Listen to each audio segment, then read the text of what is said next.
los jugadores sabían, era como el ratificar, pues, era ratificar, así lo dio a entender Santander, pues. Inclusive Bracamonte habló con Juan Carlos y le dijo lo mismo, ¿no? Pero es que nunca dejó de ser el manager, era la formalidad, pues. Y yo creo que todos los jugadores sabían, pues. No, es que yo no sé dónde hubo dudas. Las dudas fue las que él mismo presentó, como dijiste tú en ese post. Pero era difícil pensar. Ahora, hay algo que hemos hablado acá, hemos nombrado coach, ustedes hablaron de Miguel Cairo, que a mí se me pasó y de verdad que podría ser tremenda pieza, Henry Blanco, Ramón Hernández, que todavía está en sistema grande. O sea, pero al final estamos hablando de que tiene que estar en el sistema de Grandes Ligas, o sea, de que esté actualizado con el nuevo béisbol. Entonces ahí es donde... Pero seguro. Por eso, entonces ahí es donde Osvaldo Guillén le falta un tornillo a la mesa, ¿no? ¿Por qué no? Eso. Mira, si tú como federación estableces, mira, mi cuerpo de coaches obligatoriamente tiene que estar dentro del sistema de Grandes Ligas, descarta a Osvaldo Guillén. Claro, es que yo creo que eso es, o sea, yo ya averiguaba sobre uno que fue al Premier 12, un coach, Jorge Córdoba, coach de bullpen, algo así, y Jorge Córdoba, a lo que empiezo a leer, tiene 22 años con los Tigres de Detroit, en todo el pase, en todos los niveles de formación. Entonces tú dices, ya definitivamente está forma parte del sistema. Forma parte del sistema, ya entiendo por qué estaba. Pues. Pero es que a Venezuela le sobran coaches en Grandes Ligas y en ligas menores. Esa pregunta que decía Leonte, que dicen los jugadores, esta es muy buena porque a mí me llama mucho la atención que somos los periodistas los que estamos dándole las primeras pistas a la federación por un trabajo que ellos no están haciendo, y me consta porque me he tomado la molestia de consultar con 3 o 4 jugadores en las últimas horas que me han dicho que yo considero que pueden formar parte de ese equipo. No necesariamente son los más caballos de los caballos, pero pueden estar como allí en el radar. Y ninguno de los 4 me confirmó que haya tenido contactos con la federación hasta esta mañana, incluso el último. O sea, entonces, cuando nosotros les preguntamos en el Spring Training y en las conversaciones incluso informales, muchos dicen: estoy anotado, yo voy así sea de aguatero, a mí que me lleven, que yo estoy dispuesto a jugar lo que sea. Creo que en ese sentido los jugadores estelares están cuando menos interesados en estar en el clásico.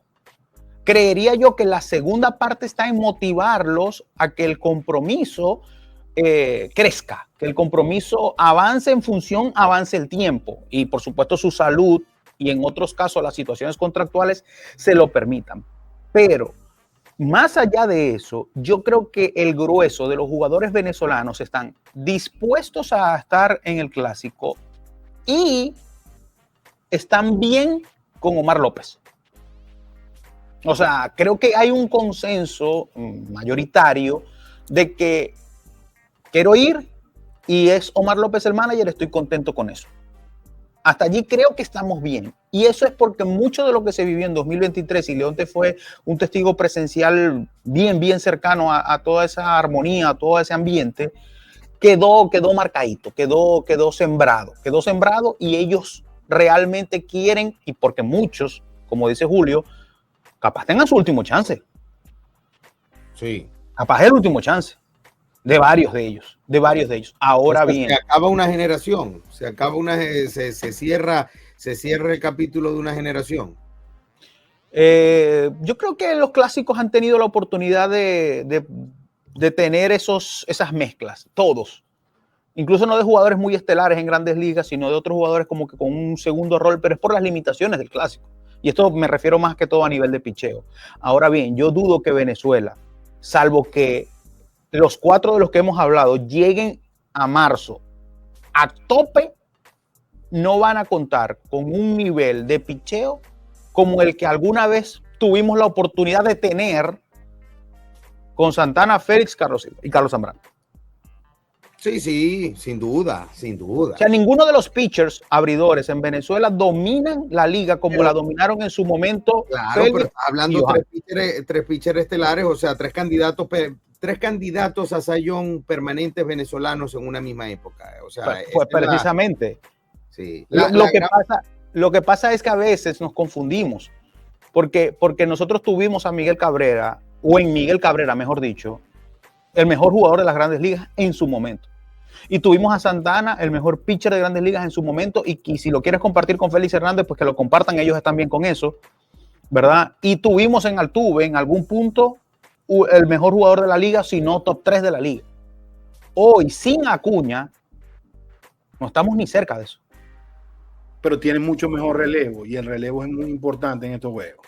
Cuando yo te digo a ti, José Butó, Robert Suárez, José Alvarado, José Ruiz de Filadelfia está haciendo un tremendo trabajo, y aquí el relevo vale, porque, exacto, sobre todo al principio. Albert Suárez, que ha pichado en gol, que tú lo traes para que te haga un inning, 2 innings, y te va a hacer el trabajo. Entonces tiene Keider Montero de Detroit. Ese es un pitcher que te puede tirar 1 o 2 innings a 100 millas.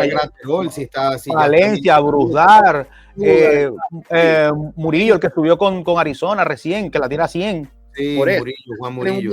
Tú tienes un mejor relevo, y aquí el punto del abridor es de verdad, es obviamente lo más preocupante, pero para la primera ronda es más clave el relevo que el abridor, porque es donde está la limitación del picheo. Pero tú quitas 60 y 65 lanzamientos, eso pueden ser 2 innings, 3 innings, cuando mucho.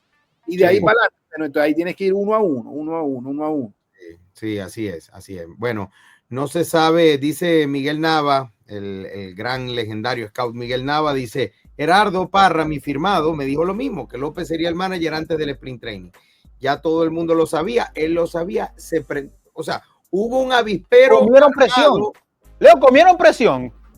Hay mucho, te voy a decir algo. Ey, escúcheme. Yo creo que comieron presión. Les tengo un brollo de viernes. Tírate un brollito, pues, antes de ir a la pausa. Hay un montón de gente comiendo presión de Diamante 23 que ni te cuento. ¿En serio? ¿Y por qué? Que tenga miedo que se compre un perro.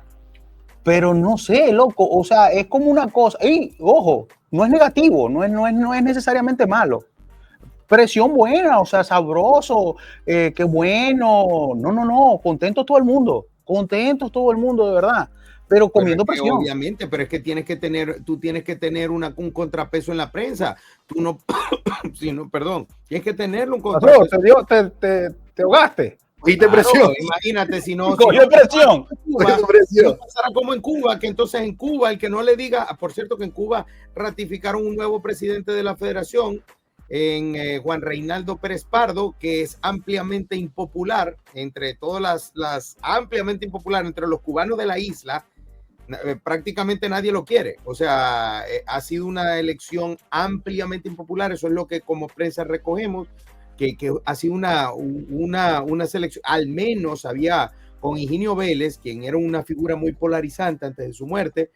Higinio tenía un recorrido en el béisbol, una carrera completa en el béisbol, o sea, fue dirigente, fue jugador, pero parece que esta persona es bastante impopular, y Cuba, mira, pero obviamente el que diga que en Cuba el que critique el equipo cubano allá en la prensa, pues no va para ningún lado. Yo me tengo que ir mientras te vas a la pausa, solamente para despedirme rapidito y seguirles diciendo que, como todos, sigan pendientes de lo que estamos haciendo en Diamante 23. Hey, feliz fin de semana, gracias, se me cuidan.